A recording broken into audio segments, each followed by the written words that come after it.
അജ്മൽ ദിറാർ, ഇപ്പോൾ ഈ അപകടത്തിന് പിന്നാലെ മുഖ്യമന്ത്രി എം.കെ. സ്റ്റാലിന്റെ നേതൃത്വത്തിൽ ഒരു അടിയന്തര യോഗമൊക്കെ ചേർന്നിട്ടുണ്ടായിരുന്നു. ആ യോഗം പൂർത്തിയായി എന്നാണ് മനസ്സിലാകുന്നത്. എന്തൊക്കെ തീരുമാനങ്ങളിലേക്ക് എത്തിയിട്ടുണ്ട്? ഈ സൂചിപ്പിച്ചതുപോലെ തന്നെ സഹായം, അതുപോലെ അന്വേഷണം ഉൾപ്പെടെയുള്ള കാര്യങ്ങളിൽ ഒരു തീരുമാനത്തിലേക്ക് എത്തിയോ? അമൃത, ഇപ്പോൾ കരൂരിലെ ദുരന്തം സംഭവിച്ച ആളുകളുടെ കുടുംബങ്ങൾക്ക്, അതിൽ മരണപ്പെട്ടവരുടെ കുടുംബങ്ങൾക്ക് 10 ലക്ഷം രൂപ ധനസഹായം സംസ്ഥാന സർക്കാർ ആ യോഗത്തിൽ പ്രഖ്യാപിച്ചിരിക്കുകയാണ്. അതോടൊപ്പം തന്നെ ചികിത്സയിൽ കഴിയുന്നവർക്ക് 1 ലക്ഷം രൂപയും സംസ്ഥാന സർക്കാർ പ്രഖ്യാപിച്ചിരിക്കുകയാണ്. അല്പസമയം മുമ്പാണ് തമിഴ്നാട് മുഖ്യമന്ത്രി എം.കെ. സ്റ്റാലിൻ്റെ നേതൃത്വത്തിൽ ചീഫ് സെക്രട്ടറിയുടെയൊക്കെ സാന്നിധ്യത്തിൽ സംസ്ഥാനത്ത് അടിയന്തര യോഗം, ഉന്നതതല യോഗം ചേർന്നത്. ആ യോഗത്തിലാണ് മരിച്ചവരുടെ കുടുംബങ്ങൾക്ക് 10 ലക്ഷവും പരിക്കേറ്റ് ചികിത്സയിൽ കഴിയുന്നവരുടെ കുടുംബങ്ങൾക്ക് 1 ലക്ഷം രൂപയും സംസ്ഥാന സർക്കാർ പ്രഖ്യാപിച്ചത്. ഇതുകൂടാതെ തമിഴ്നാട് ഉപമുഖ്യമന്ത്രി കൂടിയായ എം.കെ. സ്റ്റാലിൻ്റെ മകൻ ഉദയനിധി സ്റ്റാലിൻ ഇപ്പോൾ തന്നെ ഇവിടേക്ക് എത്തുമെന്ന വാർത്തകൾ കൂടി വരികയാണ്. തമിഴ്നാട്ടിലെ ഈ ദുരന്തമുണ്ടായ സ്ഥലത്തേക്ക് എത്തുമെന്ന് അറിയുന്നു. അതിനേക്കാളൊക്കെ പ്രധാനപ്പെട്ട വാർത്ത, നേരത്തെ അജി സൂചിപ്പിച്ചതുപോലെ വിജയ്ക്കെതിരെ കേസ് രജിസ്റ്റർ ചെയ്തിരിക്കുകയാണ് എന്നുകൂടിയാണ് നമുക്കറിയാൻ സാധിക്കുന്നത്. എൻ്റെ ഹൃദയം പിടയുന്നുവെന്നും കരൂരിൽ നിന്നുള്ള വാർത്തകൾ ഞെട്ടലുളവാക്കുന്നതുമാണെന്നാണ് ഇപ്പോൾ കമൽഹാസൻ ഇതിനെക്കുറിച്ച് പ്രതികരിക്കുന്നത്.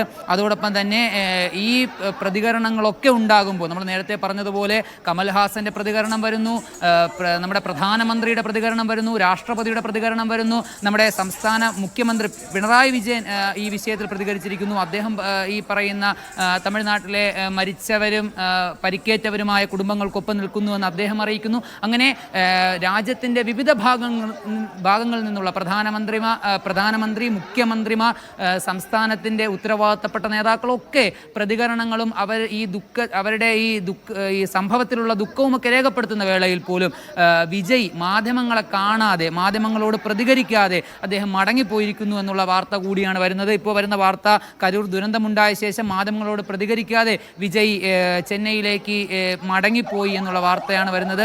യഥാർത്ഥത്തിൽ ഈ വിഷയത്തെ നമ്മൾ നോക്കിക്കാണുന്നത് ഇപ്പോൾ രജനീകാന്ത് പ്രതികരിച്ചിരിക്കുകയാണ്. കരൂരിൽ റാലിയിലുണ്ടായ അപകടം എന്ന് പറയുന്നത് രാജ്യത്തെയും എന്നെയുമൊക്കെ നടുക്കുന്ന ദുരന്തമാണെന്ന് രജനീകാന്ത് പറയുന്നു. അപ്പോൾ ഈ വിധത്തിൽ പല കോണുകളിൽ നിന്നും പ്രതികരണങ്ങൾ ഉണ്ടാകുന്നു.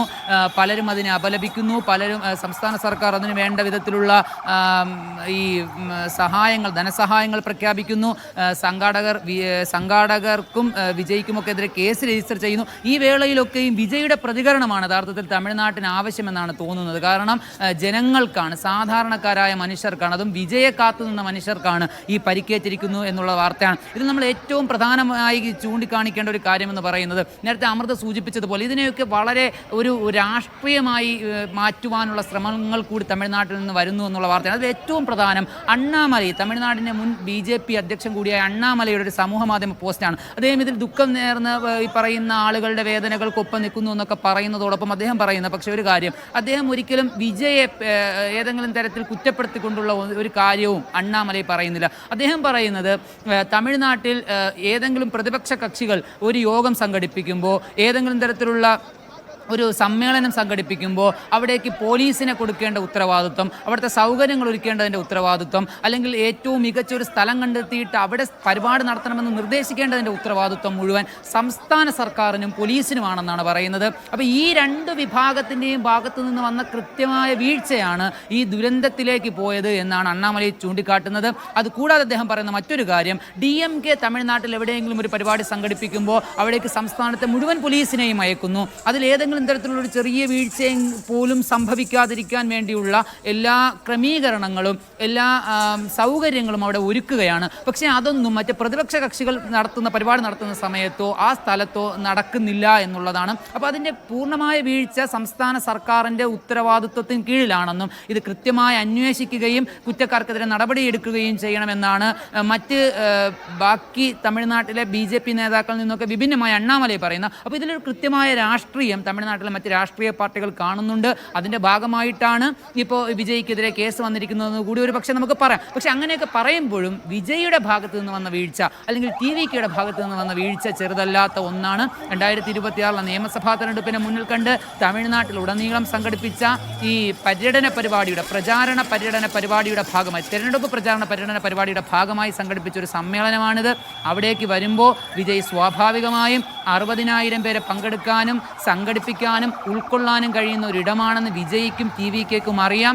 അവിടേക്ക് വരുന്ന കൃത്യമായ ജനസംഖ്യയുടെ ഒരു ഏകദേശ കണക്കെങ്കിലും വിജയുടെയും TVKയുടെയും കയ്യിൽ വേണ്ടതായിരുന്നു. എന്നാൽ അതിൽ വീഴ്ച സംഭവിച്ചു. അത് 10,000-ആയി ചുരുക്കുകയും ആ 10,000 പേർക്കുള്ള സൗകര്യങ്ങൾ മാത്രം സംസ്ഥാന സർക്കാരിനോട് ആവശ്യപ്പെടുകയും ചെയ്തൊരു സാഹചര്യത്തിൽ 2025 സെപ്റ്റംബർ 18 മദ്രാസ് ഹൈക്കോടതിയുടെ ഉത്തരവ് ഒരിക്കൽ കൂടി ഓർമ്മിപ്പിക്കുകയാണ്.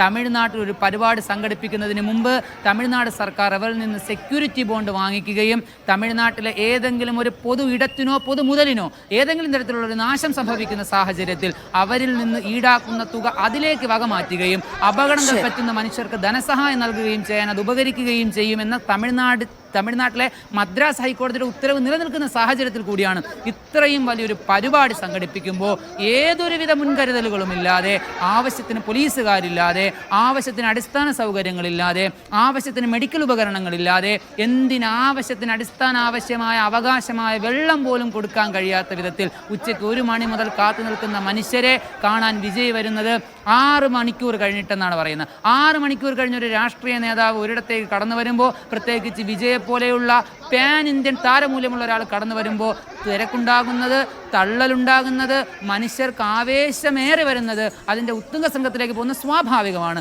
അങ്ങനെ പോയ മനുഷ്യർക്കാണ് ഈ ഒരു അപകടം സംഭവിച്ചത്. ആ മനുഷ്യരെക്കുറിച്ച് പ്രതികരിക്കാതെ തിരിച്ചു പോകുന്നത് രാഷ്ട്രീയയുടെ കൃത്യമായ ഉത്തരവാദിത്വമില്ലായ്മയാണ്. വിജയ് എന്ന് പറയുന്ന വ്യക്തിക്കുള്ളൊരു രാഷ്ട്രീയ നേതാവ് ഇനിയും പാകപ്പെട്ടിട്ടില്ല എന്നതിൻ്റെ കൃത്യമായ സൂചനകൾ കൂടിയാണ് അമൃത ഈ നൽകുന്നത്.